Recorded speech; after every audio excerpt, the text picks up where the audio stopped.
चलिए तो बात करते हैं पेट्रोल डीजल की, क्योंकि सरकार ने फैसला ले लिया है लेकिन इस पर विपक्ष लगातार वार कर रहा है। केंद्र सरकार की ओर से पेट्रोल और डीजल के उत्पाद शुल्क में कटौती किए जाने के बाद शिवसेना के वरिष्ठ नेता संजय राउत ने मोदी सरकार पर तंज कसा है। शिवसेना नेता संजय राउत ने कहा कि अगर पेट्रोलियम उत्पादों की कीमत 50 रुपए से भी नीचे लानी है तो बीजेपी को पूरे तरीके से हारना होगा। उन्होंने कहा कि महंगाई की वजह से आम लोग काफी परेशान हैं। शिवसेना नेता और राज्यसभा सांसद संजय राउत ने मीडिया से बातचीत में केंद्र सरकार पर निशाना साधा। उन्होंने कहा कि ईंधन की कमी 100 रुपए से ऊपर बढ़ाने के लिए किसी को भी बहुत कठोर होना पड़ता है। उन्होंने कहा कि उपचुनाव में बीजेपी की हार के बाद केंद्र सरकार ने पेट्रोल की कीमतों में 5 रुपए की कमी की है। अगर कीमत को 50 रुपए से भी नीचे लाना है तो बीजेपी को पूरे तरीके से हराना होगा। शिवसेना नेता संजय राउत ने दावा किया कि लोगों को दिवाली मनाने के लिए कर्ज लेना पड़ा है और महंगाई की वजह से उत्सव का कोई माहौल नहीं है। गौरतलब हो कि सरकार ने आम लोगों की महंगाई से कुछ राहत उनको देने के लिए बुधवार को महत्वपूर्ण कदम उठाया और ईंधन के दाम रिकॉर्ड स्तर पर पहुंचने के बाद केंद्र ने पेट्रोल और डीजल पर उत्पाद शुल्क में 5 रुपए पेट्रोल में और 10 रुपए डीजल में कटौती की।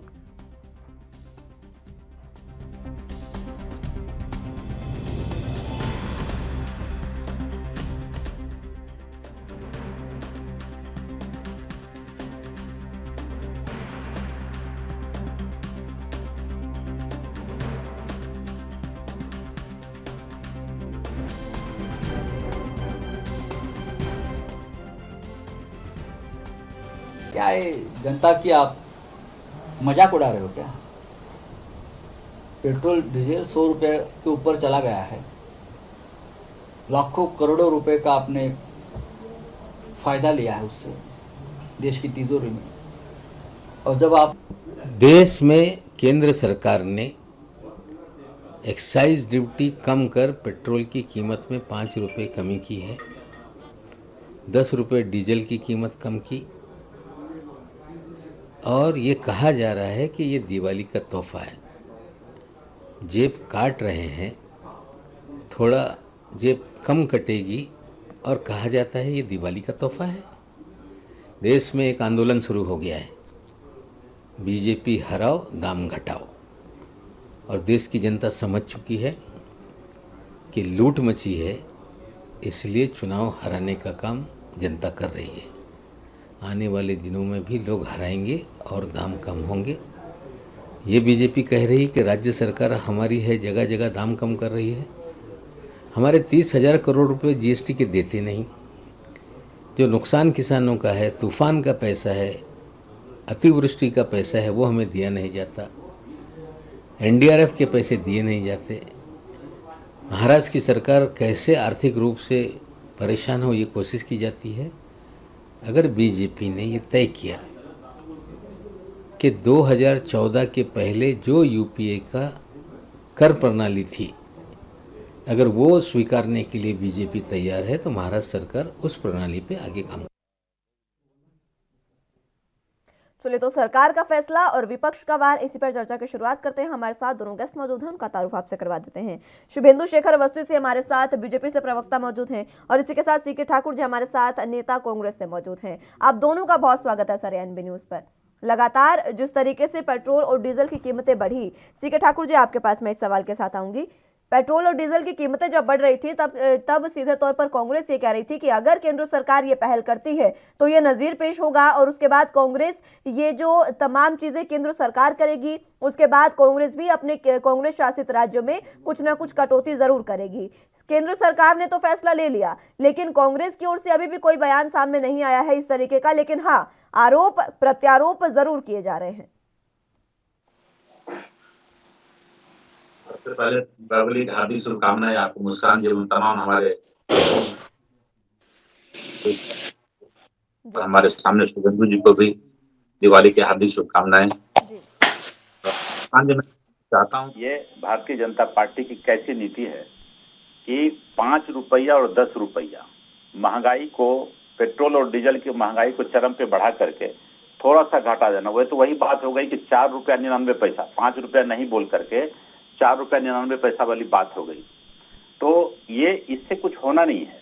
ठीक संजय राउत जी का आप सुना रहे थे, उन्होंने कहा कि भारतीय जनता पार्टी को हराना। देखिए, कल दीपावली था, हमने देखा बहुत सारे हमारे मित्र बंधु ऐसे लोग थे जो मध्यम वर्गीय थे, जिन्होंने कहा कि भैया अब तो पैसा ही नहीं अपने पास है, क्या करें, कहाँ से पटाखा खरीदेंगे।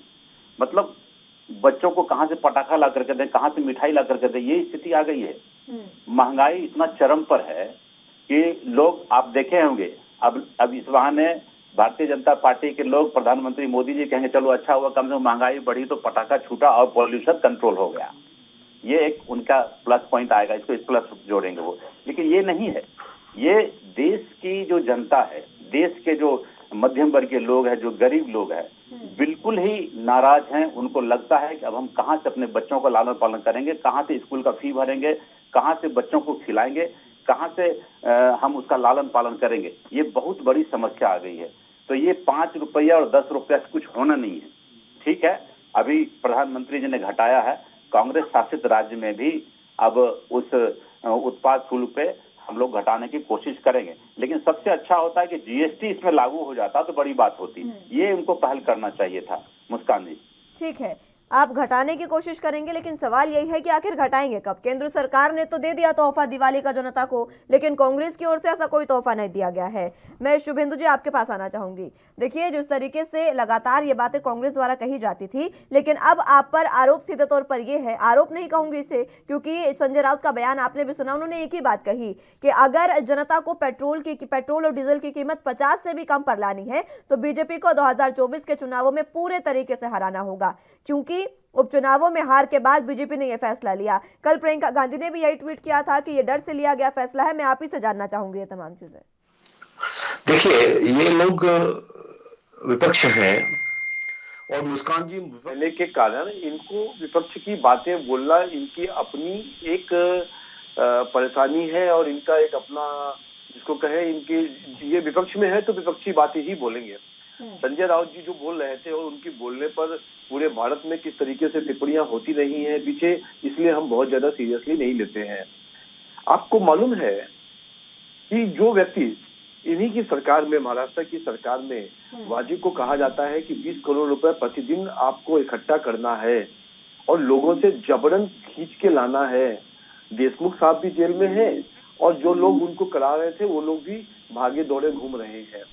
ऐसी सरकारें जो अपने राज्यों में अपने पुलिस के लोगों को ये आदेश देती है कि 20 करोड़ रुपए प्रतिदिन मेरे को इकट्ठा करना है, आज हमारे सामने राउत जी, मैं माफी के साथ आपको रोकना चाहूंगी। इसी सवाल के साथ शुरुआत एक बार फिर से करेंगे, लेकिन बुलेटिन में यहाँ वक्त एक छोटे से ब्रेक का है, फौरन हाजिर होंगे।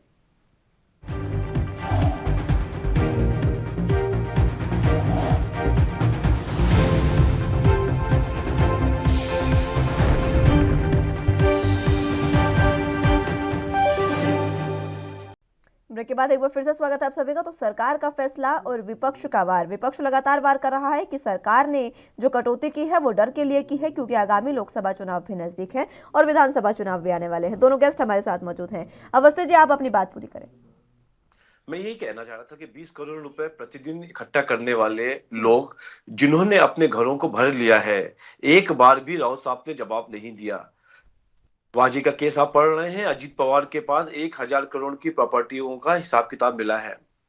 छोड़ दीजिए ये सब बातें, क्योंकि जनता सब देख रही है। ठाकुर साहब ने भी कुछ नहीं बोला, प्रियंका गांधी ने भी कुछ लिखा नहीं, और संजय निरुपम ये सब लोग तो कुछ लिखेंगे ही नहीं। मैं आपको एक बात कहना चाहता हूं।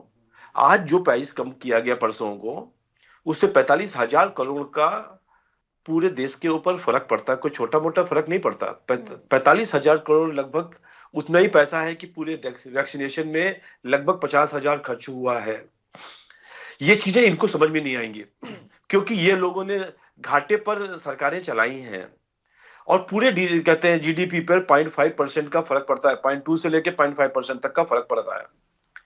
अभी ठाकुर साहब ने एक बात कही कि जीएसटी पे क्यों नहीं ले आते हैं। इनको लगता भूल गए हैं, लखनऊ में जब जीएसटी काउंसिल की मीटिंग हुई थी तो इन्हीं के कांग्रेस के सरकारों ने कहा था कि हमको जीएसटी के बाहर रखा जाए, फ्यूल को भी, और बाकी जो चीजें अभी जीएसटी से बाहर हैं। ये वो लोग हैं जो चैनल पे और मीडिया पे कुछ और बोलते हैं और काउंसिल की मीटिंग में कुछ और बोलते हैं। एक बार भी बाहर आके इन्होंने ये स्टेटमेंट नहीं दिया, प्रियंका गांधी जी ने ये स्टेटमेंट नहीं दिया, ये कहीं नहीं लिखा शिवसेना ने भी, कि हमको जीएसटी में तुरंत का तुरंत लाया जाए, जिससे कि देश ठीक के है, लोगों को ठीक फायदा ठीक हो।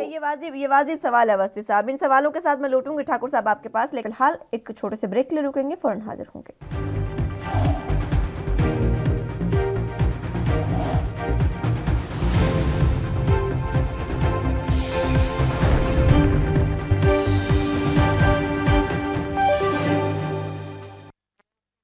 ब्रेक के बाद एक बार फिर से स्वागत है आप सभी का। तो बात पेट्रोल और डीजल की कर रही थी, जिस पर कटौती एक्साइज ड्यूटी की गई है, जिसके बाद विपक्ष लगातार हमलावर है।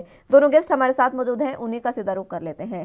सीके ठाकुर जी, आपके पास में आऊंगी। देखिए, अवस्थी साहब ने भी बहुत से सवाल उठाए हैं। जीएसटी काउंसिल का ये जो सवाल है, ये वाकई वाजिब है। जीएसटी काउंसिल में जिस तरीके से कांग्रेस की ओर से ये बात कही गई थी कि हमें जीएसटी से हमारे दायरे को बाहर रखा जाए, आखिर ऐसी बातें क्यों हुई? दोगला रवैया क्यों, दोहरा रवैया क्यों सामने आ रहा है कांग्रेस का? पहले आप कहते हैं कि आप कटौती कर देंगे जब केंद्र सरकार कर देगी, उसके बाद इस तरीके से आप बात करते हैं। ठीक है, थोड़ी हो गई, 5 रुपए 10 रुपए की, कुछ तो हुआ। नहीं, कुछ तो हुआ, मैं कहाँ कह रहा हूँ नहीं हुआ, कुछ तो हुआ। और अब कांग्रेस राज्य भी करेंगे, हर राज्य को करना उसकी मजबूरी है, क्योंकि जब केंद्र सरकार ने घटाया तो अन्य लोगों को घटाना उसकी मजबूरी है, घटाना ही पड़ेगा, क्योंकि दोनों का जो रेशियो है वो उस रेशियो में उनको काम करना पड़ेगा, ये उनकी मजबूरी होगी। मैं तो यही तो कह रहा था कि केंद्र सरकार को पहल करनी पड़ेगी, लेकिन इससे काम नहीं चलने वाला।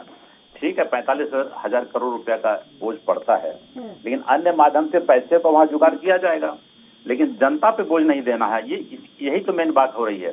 दूसरी बात, शुभेंदु भाई साहब ने कहा था कि अनिल जी जो हमारे जेल में बंद कर दिया उनको ईडी के लोगों ने, तो मैं बताना चाहता हूँ उस केस को करने वाले परमवीर सिंह जी कहाँ हैं? परमवीर सिंह जी को भारतीय जनता पार्टी के लोगों ने कहाँ छुपा दिया? ये बड़ी बात है। वो अनिल जी कोई गुनाहगार नहीं है, गुनाह तो साबित कर दिया जाएगा। देखिए, इनके हाथ में ईडी है, इनके हाथ में सीबीआई है, इनके हाथ में सब कुछ है। तो ये एक सोची समझी राजनीति होती है। और आप जब गडकरी जी की थोड़ी जांच करा लें, राजनाथ जी की जांच करा लें, ये माननीय केंद्रीय मंत्री हैं, इनको भी जांच करा लेना चाहिए। अजय मिश्रा सैनी जी के बेटे ने क्या किया, ये सब सर्वविदित है। अब मामला कोर्ट के हाथ में गया, लेकिन निष्पक्ष जांच नहीं हो पाया, आप भी जान रहे मुस्कान जी। तो ये जिसकी लाठी उसकी भैंस होती है, ये क्या करिएगा? ये चूंकि अभी इनके हाथ में सब कुछ है, ये सब कुछ करना चाह रहे हैं, लेकिन ऐसी बात तो नहीं है। जिस तरीके से आप बात कर रहे हैं टेरी साहब की, तभी तो जिसकी लाठी उसकी भैंस का बात तो आपने बहुत सही कही। तभी तो राजस्थान के हनुमानगढ़ में जब किसानों पर लाठीचार्ज हुआ तो कांग्रेस ने कुछ नहीं किया, कांग्रेस शांत रही। अवस्थी साहब, आज तक पिछले 7 सालों में एक भी योजना में एक भी पैसे का इन्होंने गबन दिखा नहीं पाए, जबकि इनकी सरकारों में कितने गबन हुए थे, इनको हर दिन एक नया गबन पता चलता था, हर दिन एक फ्रॉड मिलता था। 45,000 करोड़ रुपए कोई छोटा मोटा पैसा नहीं है। पूरी जीडीपी का 0.2 से लेके 0.5% का इफेक्ट आएगा। उतना ही पैसा है जितना वैक्सीनेशन में पूरे भारत में फ्री देने में खर्चा हुआ है। इनको बहुत थोड़ा लगता है। ये आज भी ये नहीं कह रहे कि हम कम करेंगे, क्योंकि इन्होंने कहा था सरकार करेंगी तो हम भी करेंगे, सेंटर करेगी तो हम भी करेंगे, पर नहीं, किसी ने जवाब नहीं दिया। जो लोगों ने भी किया है वो राज्य सरकारों ने किया है। और जब किसानों के ऊपर वहां पे राजस्थान में लाठी चली थी, तब प्रियंका गांधी को झाड़ू लगाने की जरूरत नहीं पड़ी। कहीं दलितों की हत्या हो रही थी तो वो यूपी की हत्या दिखती है, और उसके बाद वो जाके मंदिरों में गेरुआ बस पहन के दुनिया को दिखाने के लिए कि हम कितने राम भक्त हैं, पर जब राम भक्तों के ऊपर गोली चलाई जा रही थी तब वो मौन बैठी हुई थी। ये चरित्र है हमारे विपक्ष का, खासकर कांग्रेस का और उससे साथ जुड़ी हुई पार्टियों का। और समय बता रहा है भाई, हम तो ये कह रहे हैं कि ये लोकतंत्र है, इसीलिए लगातार यदि हम देश के लिए काम कर रहे हैं तो लोकतंत्र हमको जिताता हुआ ला रहा है। और कांग्रेस ने 70 सालों तक उनको, उनकी आत्माओं को भी लूट लिया था, तो इसलिए सरकारों को, कांग्रेस की सरकारों को हटा दिया है। हम तो आज भी जो आप 8 या 9 किलोमीटर मैक्सिमम रोड बनाते थे, आज हम 100 किलोमीटर प्रतिदिन रोड बनाकर एक नया कीर्तिमान बनाते हैं। जो आप लोग कह रहे थे कि वैक्सीनेशन मत लगाओ, ये वैक्सीनेशन से लोग बढ़ जाएंगे, आज उसी वैक्सीनेशन ने पूरे भारत को बचा लिया है। आप भूल गए, आज से 8 महीने पहले जनवरी में जब वैक्सीनेशन चालू हुआ था, तब राहुल गांधी जी क्या कह रहे थे, सुरजेवाला जी क्या कह रहे थे, बाकी आपके कांग्रेस के क्या नेता कह रहे थे कि इस वैक्सीनेशन को मत लगाओ। पर 120 करोड़ लगभग वैक्सीनेशन करके भारत की सरकार ने और मोदी जी ने बता दिया आप लोगों को लेकिन कि ये अवस्थी नया साहब, भारत ठीक है, है। वैक्सीनेशन की बात तो फिर ठीक है, आपकी बाद में कर लेंगे। लेकिन देखिए, ये सवाल तो वाजिब है विपक्ष का भी कि जैसे ही चुनावी नतीजे आए उसके बाद आपने इस तरीके से दिवाली पर ये जो कटौती है वो की है। उससे पहले भी एक्साइज ड्यूटी को घटा सकते थे। जनता तो बहुत लंबे देखिए, समय से परेशान है। देखिए ये पहले से ही तय था। हमने आसाम में चुनाव जीता है। खाली एक प्रदेश में कुछ सीटों को हारने को आप हार नहीं कर सकते। आज भी हमारी जीत हुई है पूरे, यदि ओवरऑल देखेंगे हम, कांग्रेस को पहली बार जीत मिली है, इसलिए वो थोड़ा सा ज्यादा डांस कर रहे हैं। बहुत समय के बाद एक जीत मिली है, उनको इसका पार्टी भी ठीक करनी है। चाहिए। ठीक है, ठीक है परंतु ये अवस्थी मत साहब। सोचिए ये दिल्ली भारत की जनता है और सब देखती है। ठीक है, मैं लौटूंगी आपके पास। ठीक है, बहरहाल बहुत बहुत शुक्रिया। ज़्यादा चर्चा नहीं हो पाई है आज क्योंकि प्रधानमंत्री का दौरा है, वो भी दिखाना जरूरी है। बहुत बहुत शुक्रिया आप दोनों का हमारे साथ जुड़ने के लिए, अवस्थी साहब और सी के ठाकुर जी। बहुत शुक्रिया आप दोनों का हमारे साथ जुड़ने के लिए और चर्चा हमारे साथ करने के लिए। तो फिलहाल जिस तरीके से पेट्रोल और डीजल की कीमतों में कटौती की गई है वो देखना अहम होगा कि अब जिस तरीके से विपक्ष लगातार वार कर रहा है और इसी वार से अब किस तरीके की चीज़ें सामने आएंगी। फिलहाल के लिए मेरे साथ इस बुलेटिन में बस इतना ही। आप जुड़े रहिए एनबी न्यूज़ के साथ। नमस्कार।